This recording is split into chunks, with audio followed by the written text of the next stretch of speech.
Just one more hour until reinforcements, aka me, arrive to save the day. But until then, keep your eyes on the highway and keep on trucking with Jimmy Mack on Road Gang Radio, y'all. Oh, 100%, because Jimmy Mack, we got friends in the studio. We got friends in the studio. We are, as they say, simple minds, and of course I'm referring to myself. No, as simple minds say, we are alive and kicking. And of course, for my next guest, he remembers when that song was a big deal.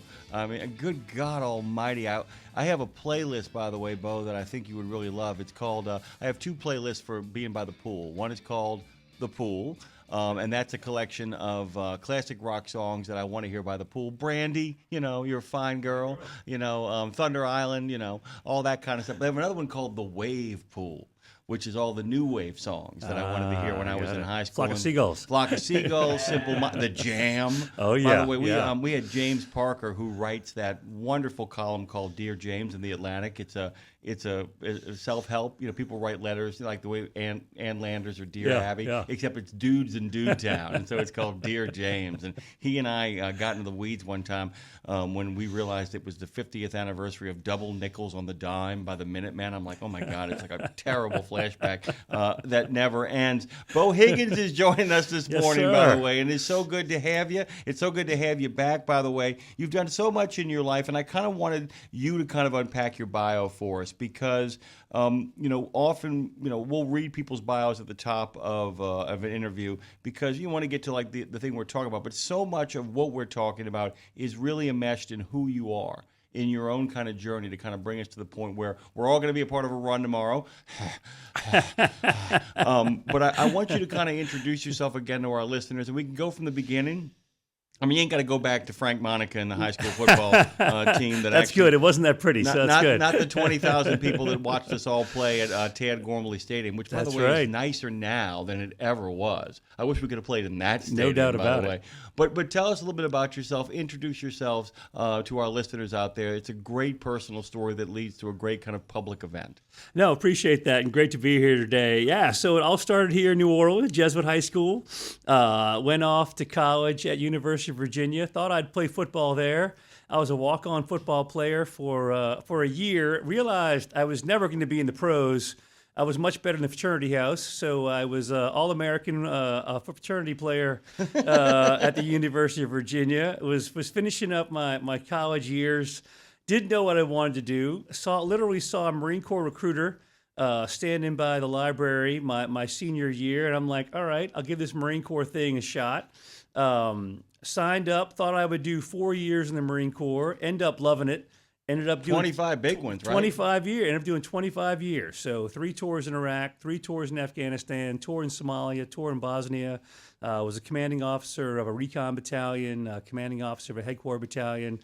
Just a great run in the Marine Corps. I mean, and loved it. I mean, it's one of those things. Truly, I really thought I would do 4 and get out, go back and get my MBA, but.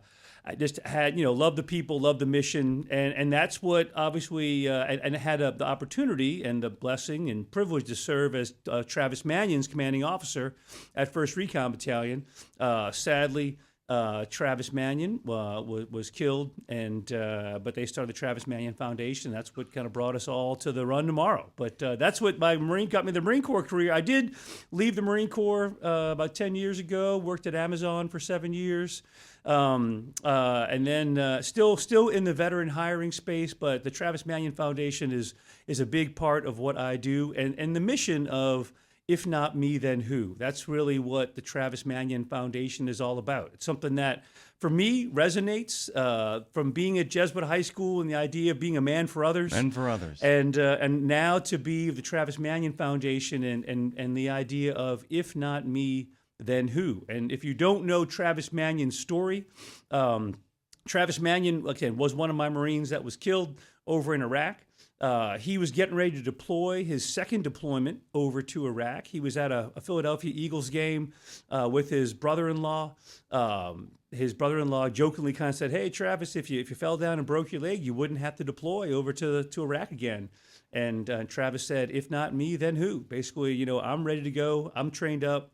If I don't go, somebody's going to have to go. If not me, then who? And I love that mantra. It's simple, but it hits home for all of us. And not all of us have to deploy overseas in the military, but we all can do something. in some way. It also, in many ways, we solved how to kind of deal with the ghost of Vietnam, of course, by not drafting people who were one and done, two and in, and then out.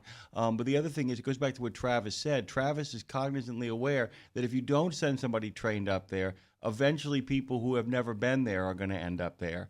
And when they end up there, the chances of them leaving the world increase exponentially. The more people say, the more you're there, the more danger you're in. But in some ways, you want qualified, trained people on the ground. It makes everybody safer around them, doesn't it? 100%. I mean, I think that the all we no longer we have a all volunteer military these days. That's a good thing. It's a good thing. It's a very, very good thing. I chose to be there. I chose to fight away games, not home games, right? We want to be over there, right? It's a good thing. I'm proud of my service, obviously. And again, you can talk about whether how things ended in Iraq or talk about how things ended in Afghanistan. Regardless of it, I'm super proud of my service, and I know the folks that went over there are proud of that, and they're proud of the guys they serve with and left and right. No matter your politics, that's not important.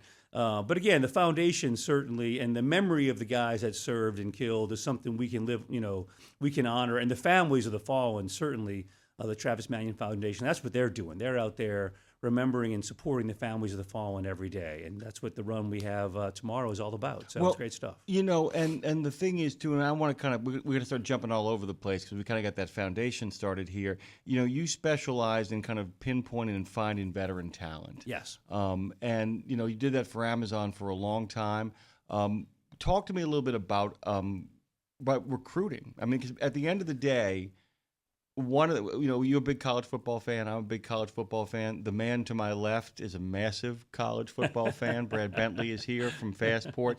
The hardest thing about college football is the building of the pipeline for the incoming talent.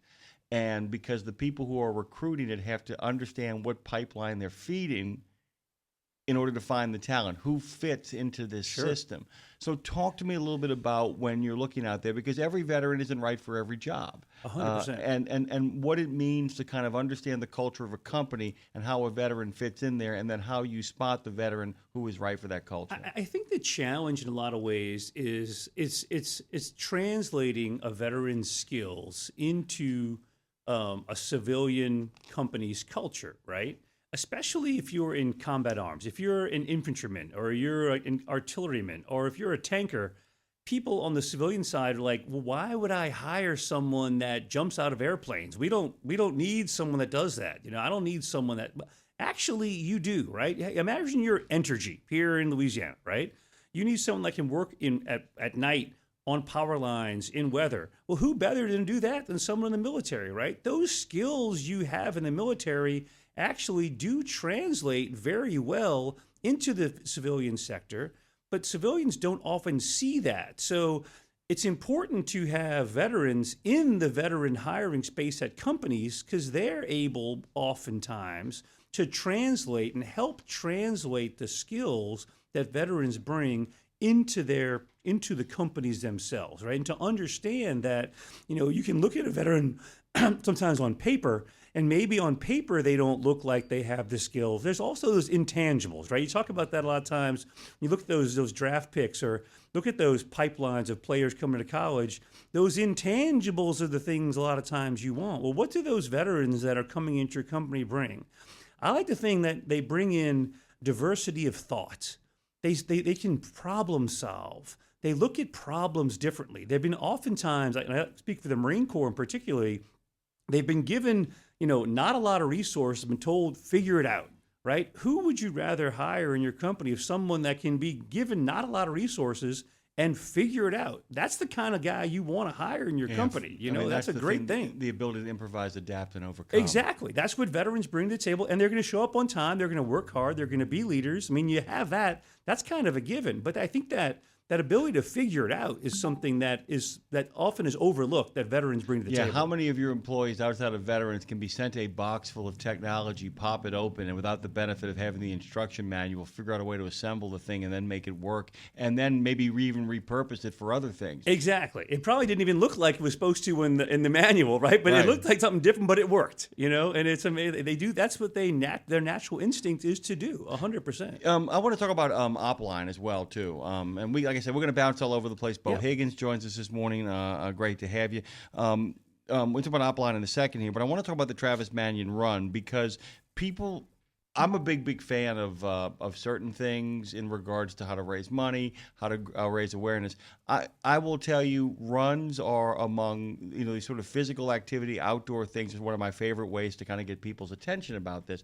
Talk about what it takes to kind of put something like this together, and what the end goal is, what the idea of in regards to mustering everybody and then executing the plan. Talk about what that means. Okay, it's so for the Travis Manion Foundation, one of the ways they raise awareness and raise funds are a series of 5K races around the country.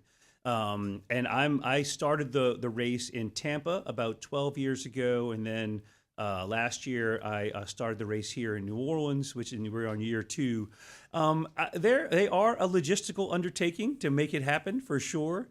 And honestly, the usually the biggest challenge is finding a location. You have to get the police, you have to get security, then you have to get water, you have to get food, you have to get that, then you have to do the marketing, and there's a lot that goes into it, right, to make it happen. But I think it's, if you have a good mission behind it and you have something that you believe in, it's not like you're selling something that people don't need. You're selling something that's important. In this case, we're selling the idea of remembering 9/11. I mean, 9/11 was yesterday. Hopefully everybody took a minute to kind of think about where we were and what that day meant to all of us.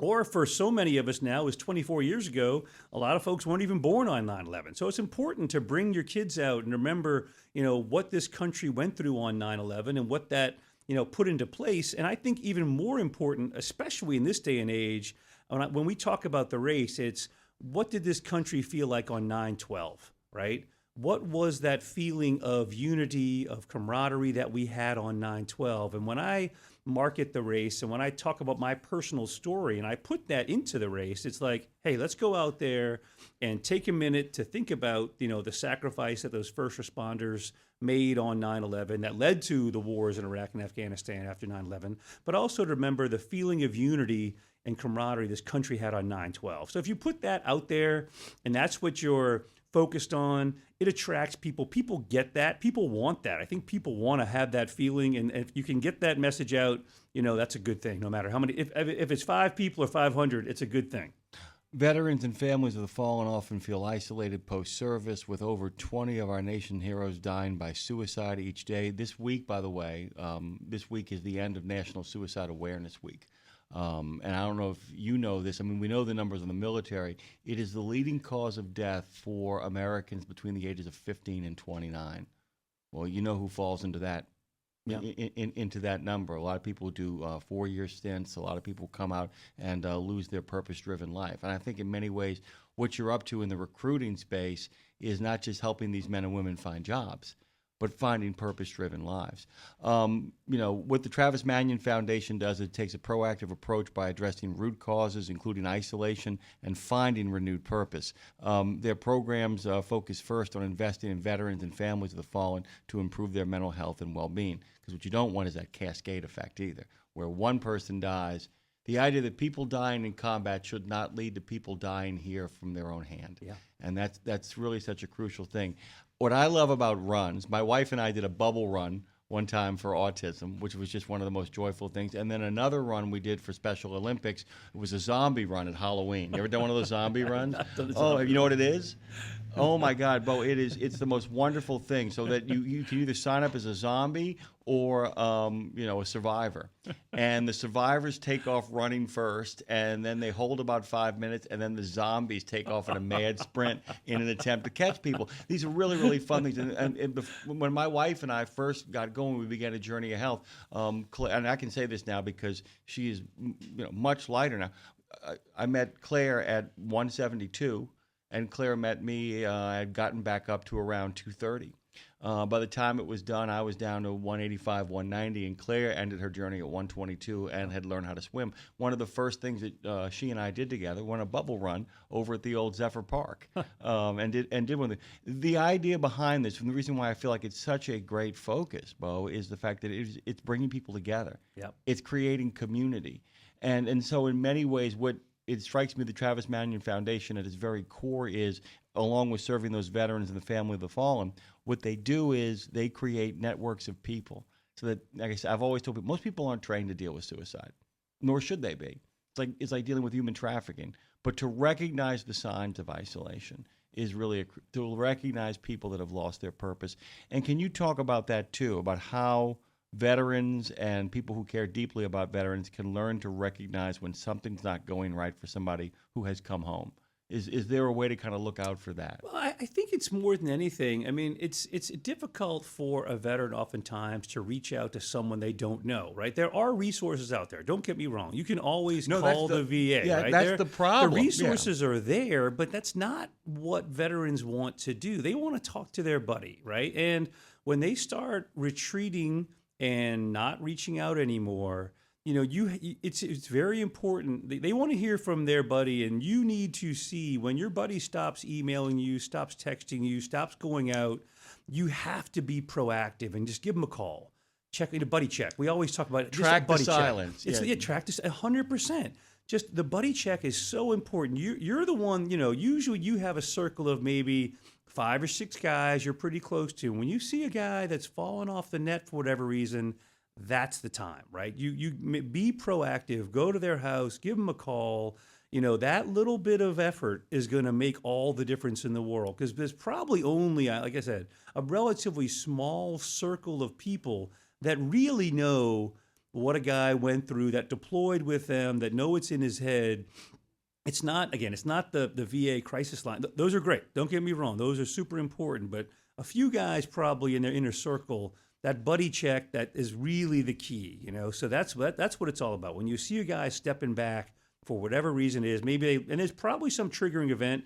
Could be a divorce, could be lost his job, could be a myriad of things. Who knows what it is? You see he's drinking more, he's doing whatever it is, but he's pulling away, That's when you got to step in and do something.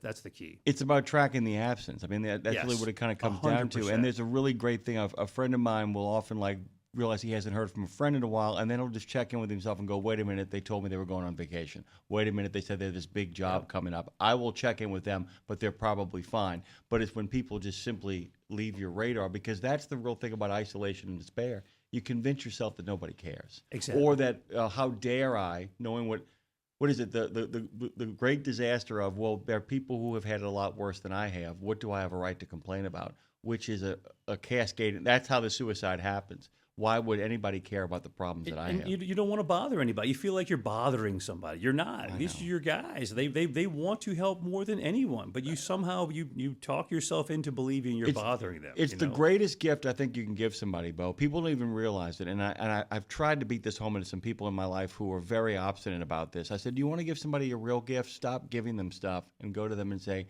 I need help. Yeah. It's one of the greatest gifts, because what you're telling a friend is that you love them and trust them enough to trust them with the things that are troubling you at that moment. Let's kind of shift over and talk about Oplign for a second. For sure. Tell us about that. So Oplign's a company I work for now. Oplign is, I call it the easy button for talent matching for veterans. So a veteran, you're getting out of the military, or you've been out for a while, you're looking for a new job. You enter in your rank, your military specialty, your years of service. It'll ask you some contextually correct questions. So if you're a pilot, it'll ask you different questions than if you're a mechanic, different questions than you're a truck driver in the military. You answer those questions, it will match you to thousands of jobs at hundreds of companies, or I think it's millions of jobs at thousands of companies. And you can search by state, you can search by zip code. I call it the easy button for matching your skills in the military to open jobs in the market.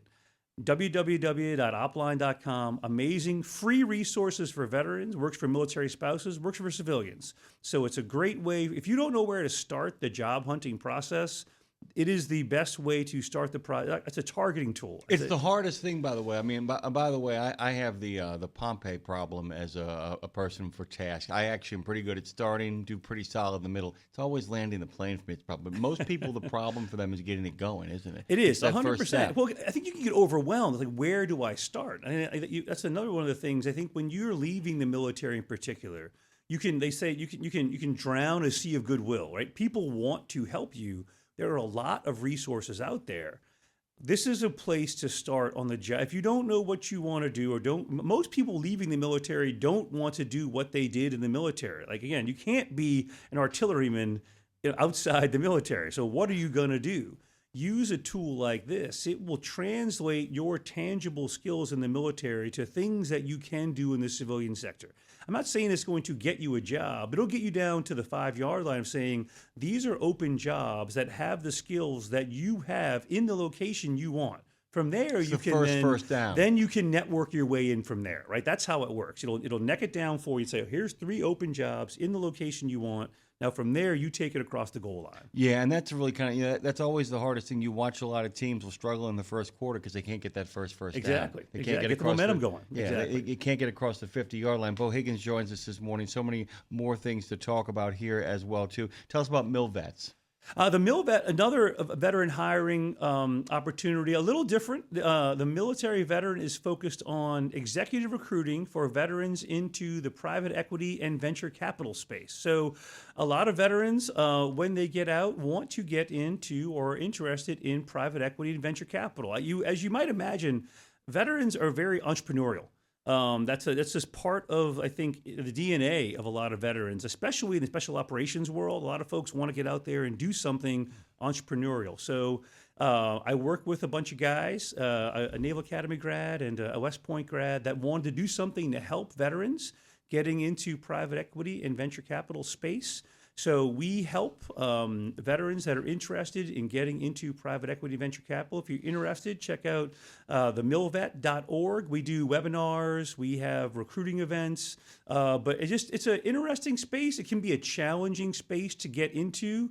But if you're interested in that space, please reach out. We'd love to be able to help you learn more about it because it is kind of a niche industry. A lot of people hear about it and think they know about it, but you want to get in, I'm happy to talk to you about it. So pretty cool stuff. Dave Nemo, when he came back from Korea, and he actually had a really good insight about the truck drivers of the late 60s and early 70s. And he said so many of them, it's a great line. He goes, why did people get into trucking late 60s, early 70s? He said they came home from Vietnam after having worked on farms all their life with a grandpappy or a dad who was always on their case, and then a sergeant who was always on their case, and a captain who was always on their case. And he said so many of them came home and they just wanted to be left alone. Yeah.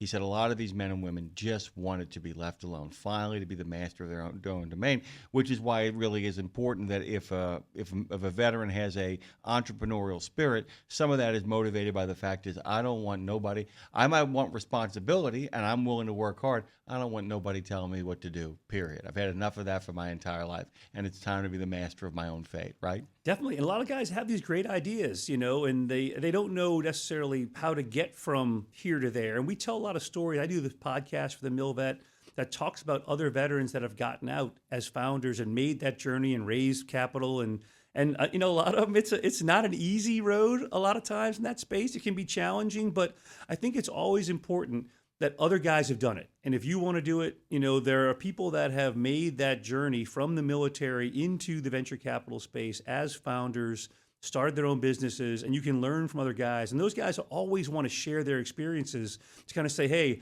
I've been there and done that. Don't do it this way. Try it this way. It's a very small kind of ecosystem, but there's a lot of guys that want to help. If you want to get out there as a veteran, please reach out because there's a lot of guys that can share their experiences of what to do and what not to do, more importantly. I have it's an odd question, and maybe Brad will get where I'm coming from here.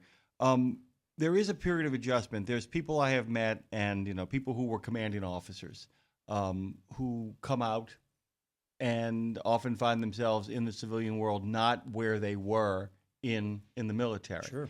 What advice do you give them, Beau? I mean, in the sense that it's like, to kind of reset your patience module. Because I've always said, look, people go 20 years in the military.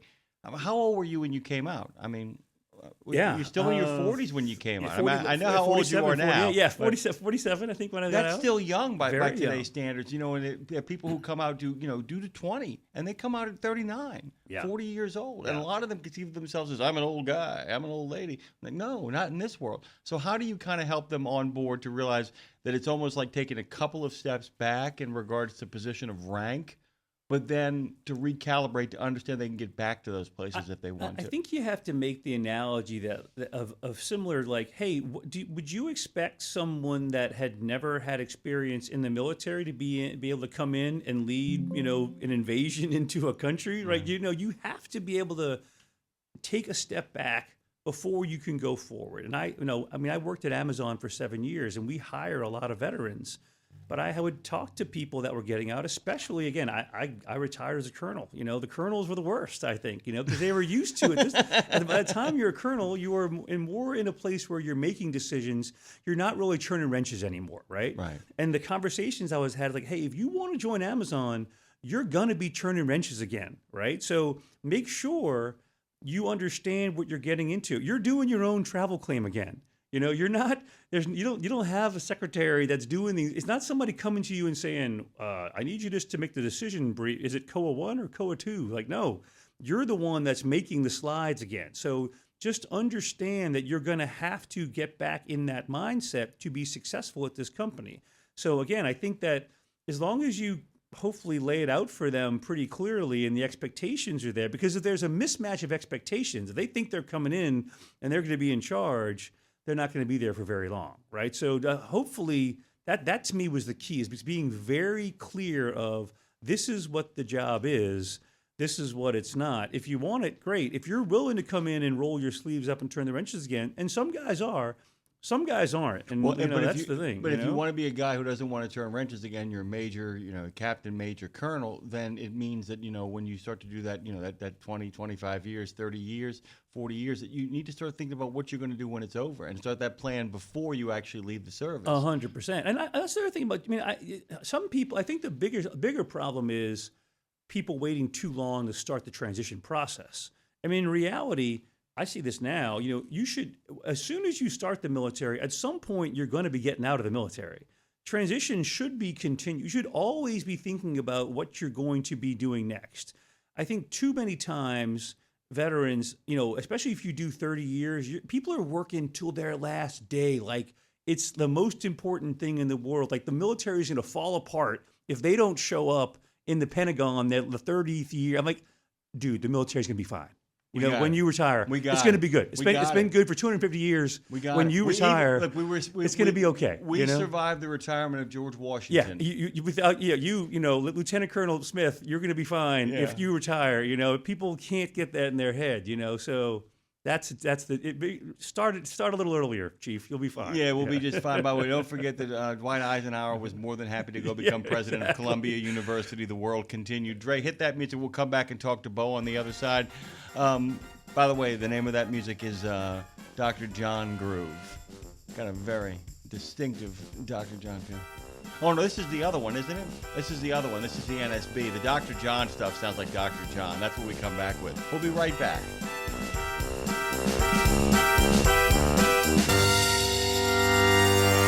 Get $25 off on your next preventive maintenance service. Stop by TA Truck Service and save when you choose Castrol oil and a Fleet Guard oil filter. Now through September 30, 2025. Enjoy premium performance with trusted brands. Castrol, protection for the long haul guaranteed. Fleet Guard, run cleaner longer with filtration science. Our ASC certified technicians are ready to deliver expert preventive maintenance and more.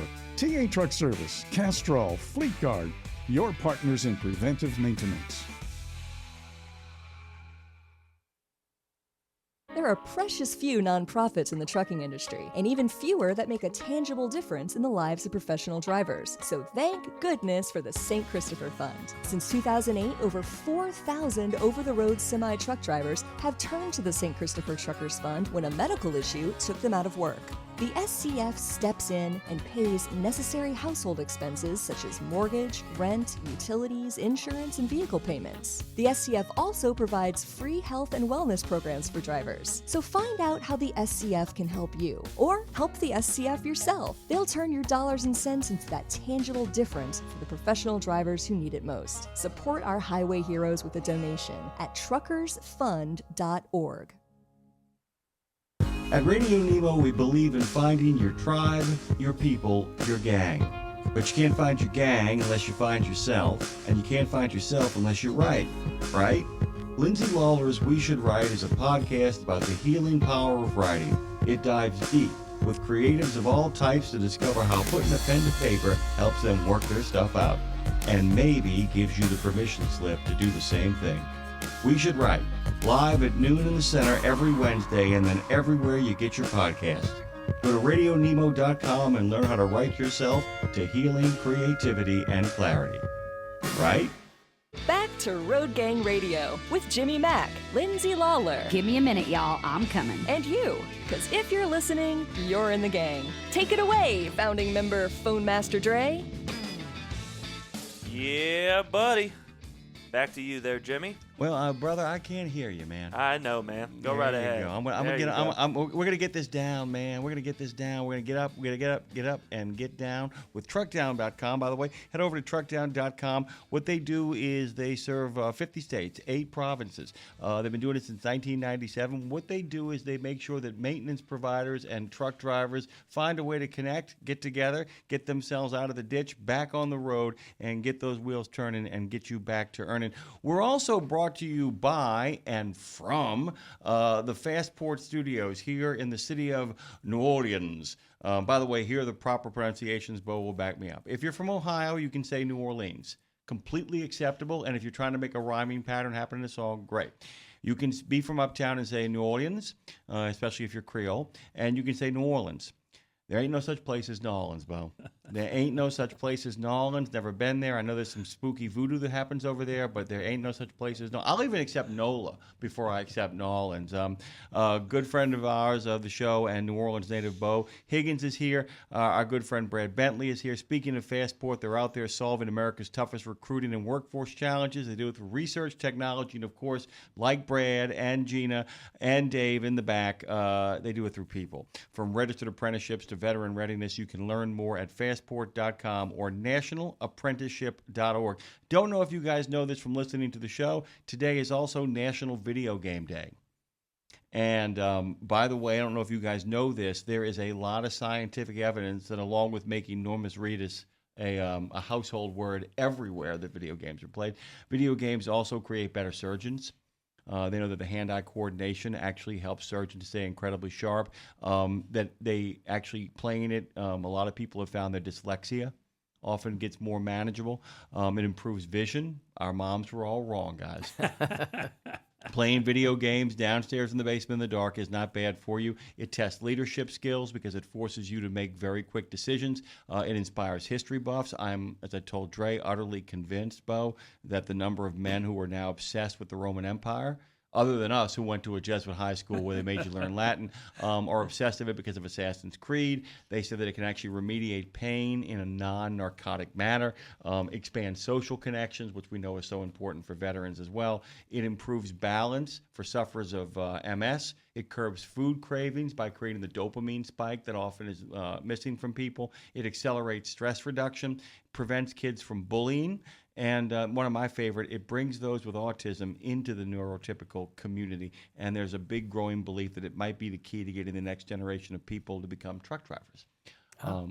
Because of, that a lot of people are playing the American Truck Simulator right now online, and a lot of people are also using simulators at programs in the same way at the FAA that people use flight simulators. You get your reps in without having to get behind the wheel of a 40, 50, 60,000 pound load kind of going there. Beau Higgins, Brad Bentley are here. Hey, Brad, good morning. How are you doing? Good morning. Great. Hey, Brad. What's up, Dre? It's a little better, isn't it? Unlike Dre, I'm ready to run tomorrow.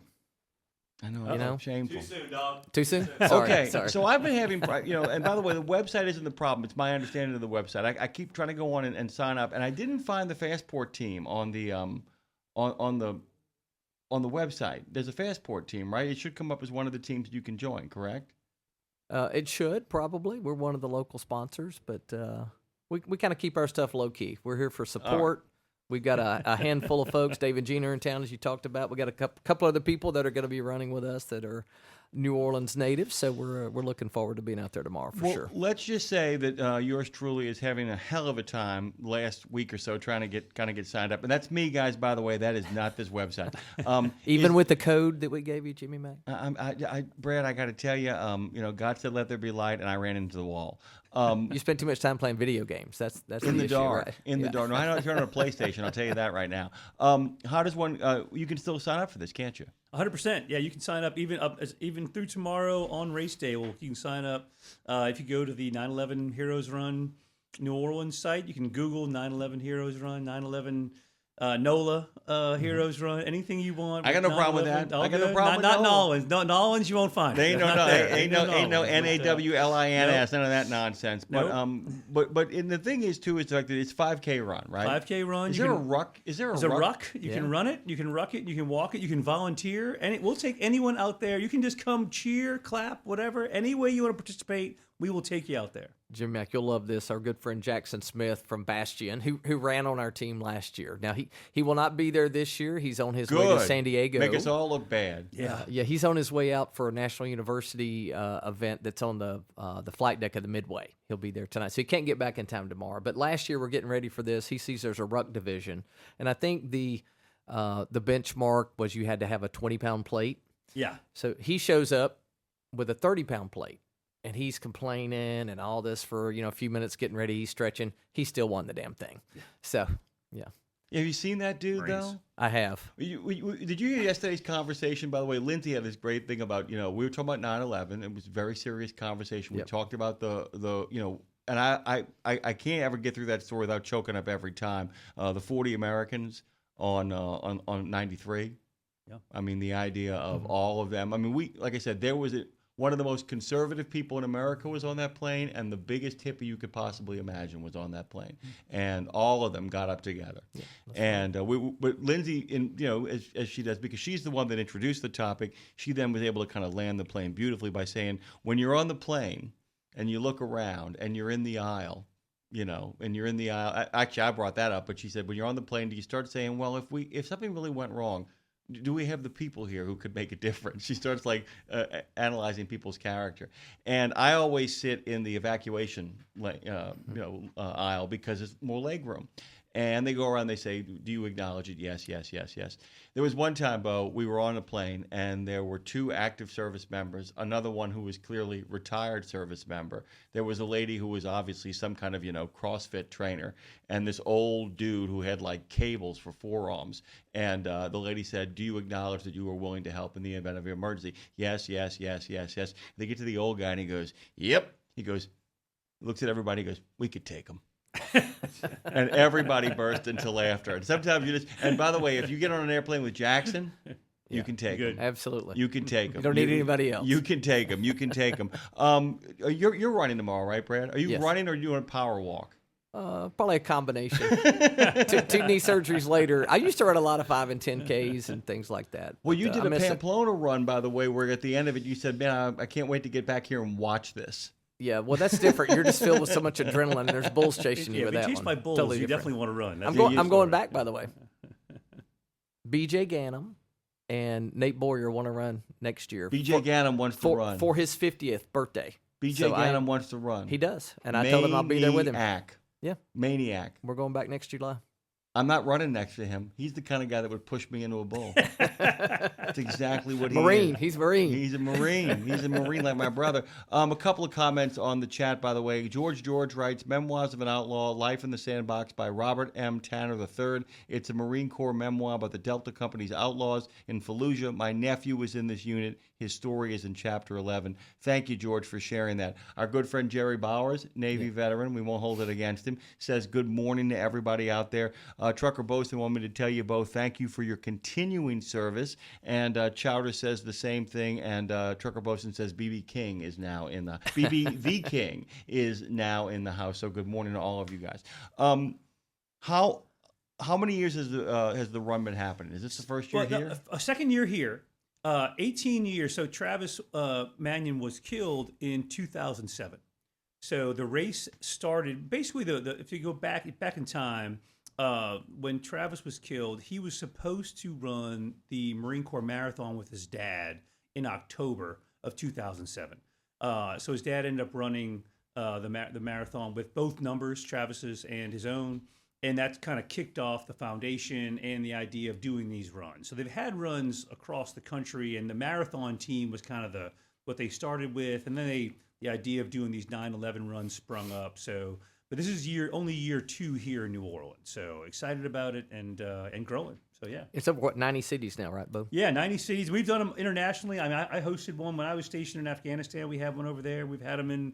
I mean, they do them internationally as well. So they're all over the place. It's been growing and continues to grow as does the foundation. So yeah, it's been pretty impressive. Go ahead, Brad. Yeah, and I think recently the acquisition of the Mission Continues by Travis Manion Foundation, that's only going to grow exponentially from here, right? 100%. I think it's one of those things where, the foundation started in Travis is from the Philadelphia area, Doylestown, so a big presence on the East Coast. And then Travis Manion's college roommate, Lieutenant Brendan Looney, was from San Diego area. So they had a big footprint kind of in San Diego and big footprint in kind of the East Coast, and then Mission Continues had a good footprint in some other places. So trying to just grow where they're, again, it makes sense to kind of just continue to spread the footprint of where they're at. I want to pitch it to you in a second here, Brad. Is the idea, because there are a couple of ways to grow things. You can grow things by actually making a plan to be like 4 or 5 places and then launch instantly. This is an organic plan, right? This is more of see where the interest is and let the thing kind of grow. It is, and they have regional and like city. They do more than just the run. So you have the opportunity to do the 9/11 Heroes runs, but they do a lot of events to engage. You can be an ambassador where you're going into schools and talk about character does matter. So you become an ambassador for the Travis Manion Foundation. They do service projects and days of remembrance. So you can do things locally to go to local, veteran cemeteries, or you can do projects where you're just something locally to bring the community together. So it doesn't have to be the same everywhere. Every community is a little different in what their needs are. So you can kind of sign up and become a representative and ambassador for the Travis Manion Foundation and do support in that way, shape, or form. Yeah, so 2 weeks from now is the Military Influencers Conference in Atlanta. Yep. I'll be over there for that, looking forward to it. And I know that Montel Williams is doing a session with Ryan Manion talking about the recent acquisition of the Mission Continues and how to grow an organization in the veteran space. So I'm looking forward to that for sure. And we'll both be over in the UK at Milton Hall Air Force Base Yes. in October for a day of remembrance to the Travis Manion Foundation. So there's an international. Working on it. Yeah. I'm working on it. I hope you see you there. I hope I see you guys there too, by the way. Veterans and families of the fallen often feel isolated post-service, with over 20 of our nation's heroes dying by suicide each day. The Travis Manion Foundation takes a proactive approach by addressing the root causes of including isolation and finding renewed purpose. Their programs focus first on investing in veterans and families to the fallen to improve their mental health and well-being. It is then, and this is where we're going to pivot now, we provide veterans and survivors opportunities to lead, from mentoring local youth to uniting communities to honoring the fallen. Mentoring plays a large part of the foundation. The idea, and it's an ongoing concern because there are a lot of people who are worried. Institutional knowledge, it's getting harder and harder with a generation of kids who didn't have teachers because they were cooped up. I mean, the damage that is still going on because of COVID is staggering. How does the Travis Manion Foundation create a pipeline of mentors? Because that's a recruiting issue as well, too. How do we find people who train people and who are there for people? Yeah, it's pretty cool. They've created a program, and again, it's called you become an ambassador in the program, and I've been one for I don't know 10 years now. But you go through and you basically, they have a curriculum that they take you through and train you through that gets you certified to go into schools and talk to kids about character. And it's very basic stuff. It's about really quickly. So if one of my listeners, and there's more than one of my listeners, is a veteran, and they would like to get trained up to be able to go talk to kids in schools, it is a matter of going to travismanion.org and they can start that process? Yes, you can go to the Travis Manion Foundation. You can sign up to be an ambassador. You can get the training, and then you can work with the local school, and they can get approved to go in there and talk to a classroom and go in there and do it 100%. Jimmy Mack, we have a mutual friend, been a guest of the show before, that did that recently, and that's Chris Miles from Sonopar. He's Oh, one, yeah. He's By one the way, of the mentors he's for probably, Travis Manion by the way, Foundation. on a much more frivolous note, if you think that I'm not going to call Mr. Chris and remind him that it's National Video Game Day. Yeah, he's really into that, too. Have you heard that story? Brad was like, you need to talk to him about this idea of a veteran space for video games, veteran community for video games, contest, all that. I said, okay, I'll give the guy a call. Maybe he likes video games a little bit. The camera came on.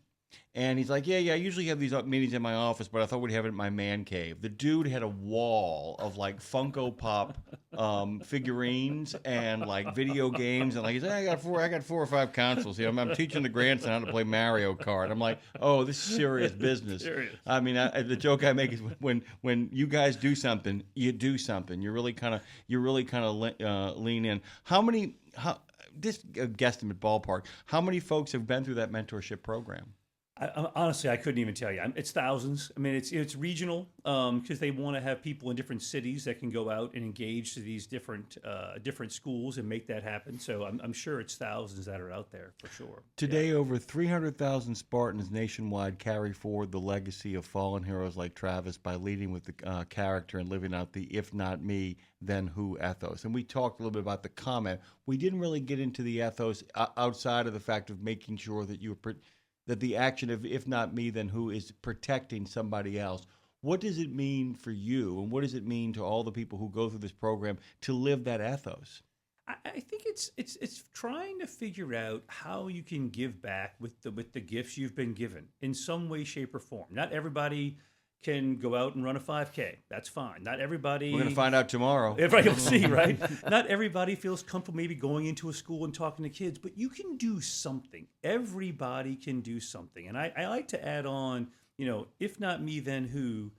If not now, then when, right? Well, what are you waiting for? We can all do something. I don't care if it's just being kind, opening the door for somebody, pick up some trash on the street. I mean, you can always do the little things to make a big impact, and I think that idea of finding a way to use the gifts you've been given to give back in some way. You've all been trained to do something in some way, shape, or form here. Figuring out what that is and giving back is the key. Yeah, and one of the things that I'm really going to kind of really start stressing to people is telling people thank you for the little things that you notice. I'm like, how does that relate to all of this? Okay, so I've been very fortunate in that while I've been setting up the studio and missing my wife something terrible, I've gotten a chance to stay with my mom and dad, and Brad knows that they're both in their 80s, and they're in better health now than they were 3 years ago. So it's been kind of a joy watching them rally. My mom loves homemaking. Beau, I have to tell you, the idea that my clothes are folded and organized, even though I've begged her not to do it, and what we worked out was I will go shopping for her and pick up all kinds of stuff for her. But what is so cool, and I didn't realize it, and I wish I had known this all my life, I thank her on a regular basis. Like I will just be sitting there in clean clothes, smell the clothes, and call her and just be like, hey, thanks. And I think part of being a good mentor to your mentee is not just what can you do, but recognizing the little things that other people do for you, and making sure that you not just thank them, but that you see them for what that work is so much of that. And I just think about the men and women who are listening right now, and I think about so many people who get caught on the internet, caught on the 24-hour news cycle, and complain about national politics, for instance. Yeah. And I think about what a difference it would make to be able to reach out to your local high school and go, I'm a veteran. I'm trained in the ambassador program for the Travis Manion Foundation. I just want to come in and talk to some folks and let them know about the options in life. It really, at the foundation here, we're talking about a purpose-driven life, aren't we? 100%. And I've talked to ROTC classes, so I've talked to the high school kids, but I actually enjoy talking more to like the second, third, fourth grade, the young kids, because they're still so young and excited and just genuine. Like they're not jaded yet, and they're excited to hear, and they're examples of being kind. Like, you just ask them little silly questions. What's something nice you did today, and it's awesome. You get so much more out of it back.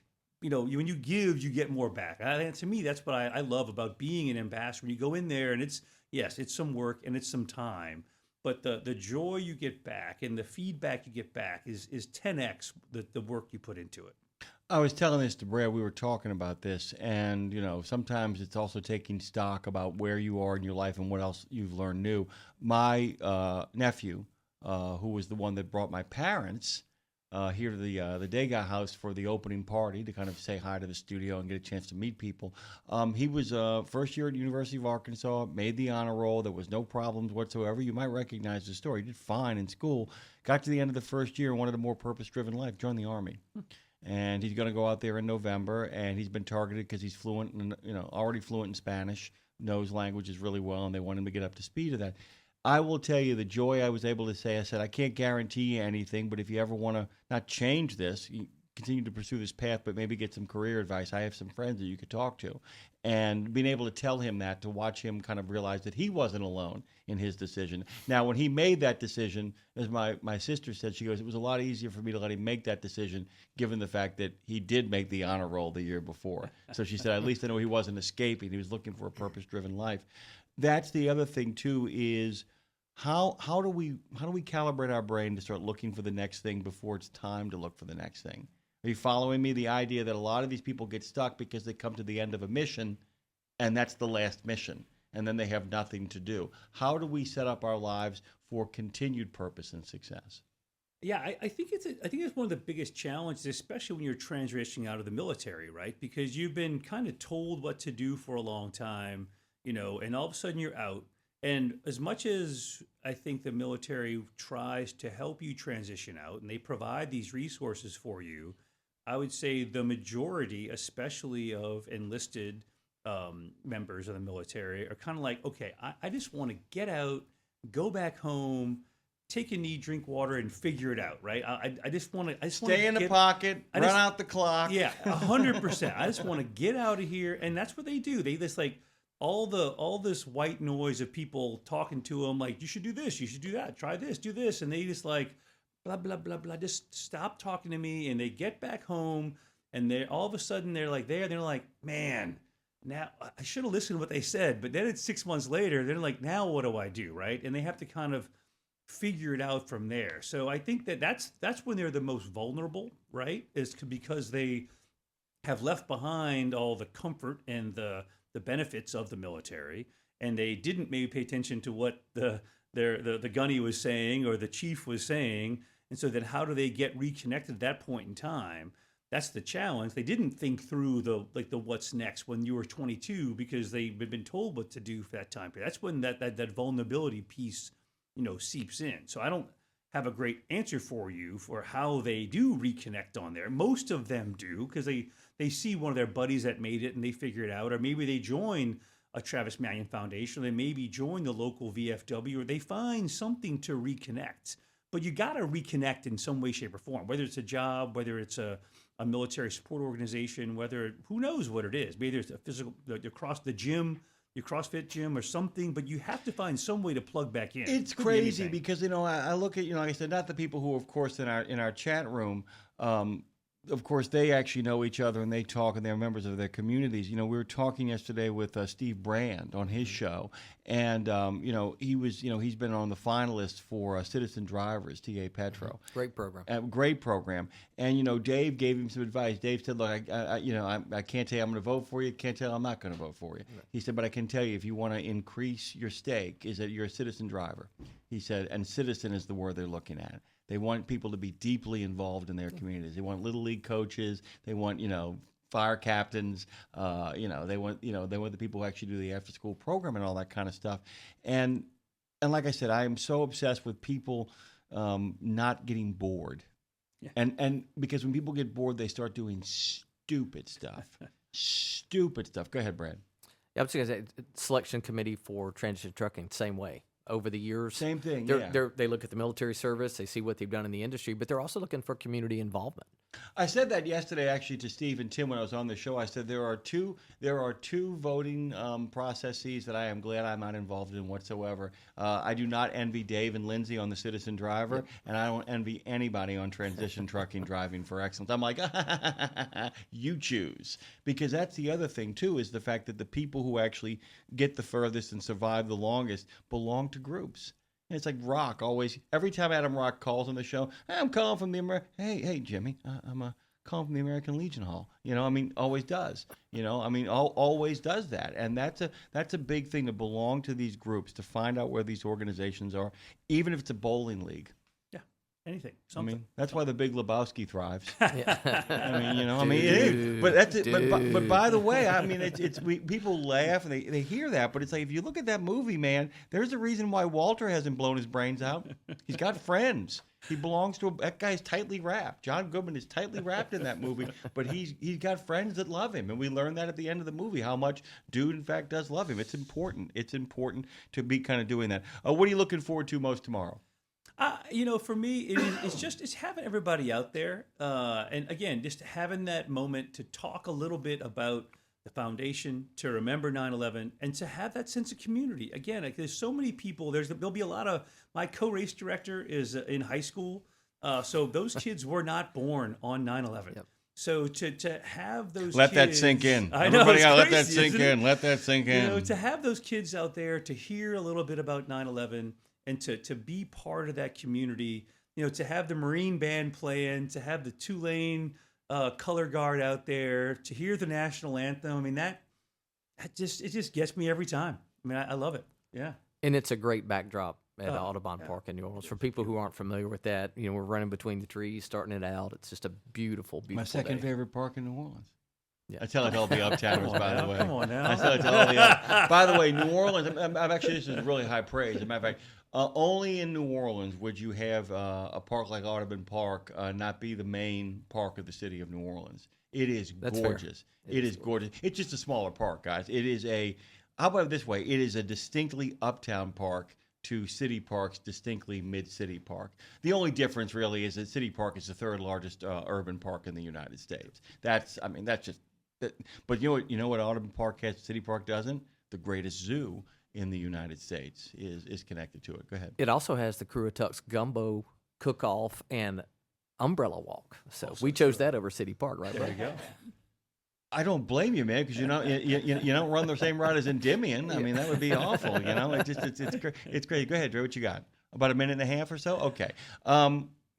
Bo, it's great to see you again, and it'll be great to see you tomorrow too, and take that run with you. I can't wait. It's going to be a lot of fun for the first 15 minutes, and then I'll probably go blind. What's the great line from Hunter S. Thompson? He's like, "We're going to jump in the last mile of the Honolulu Marathon and win this thing," and the guy goes, "Hunter, these people are fast." He said, "I don't just mean they're steady; they're fast. They'll blow by. You'll go blind from puking if you try to keep up with these people. It's going to be fun." Well, this is 2 Fridays in a row. You've had a veteran who's a member of Cruituck. Last week you had Patrick McManus here with Next Stop. Bo here today. And Bo, we have to get Jimmy Mack riding with us next year in Cruituck. We got to get you on the float there. Go on, Jimmy. We got to get out there. There we go. All right. Make it happen, baby. All right. Well, this is Road Gang Radio, or we're going to call it Brad Bentley Radio, Beau Higgins Radio, Foam Master Dre Radio.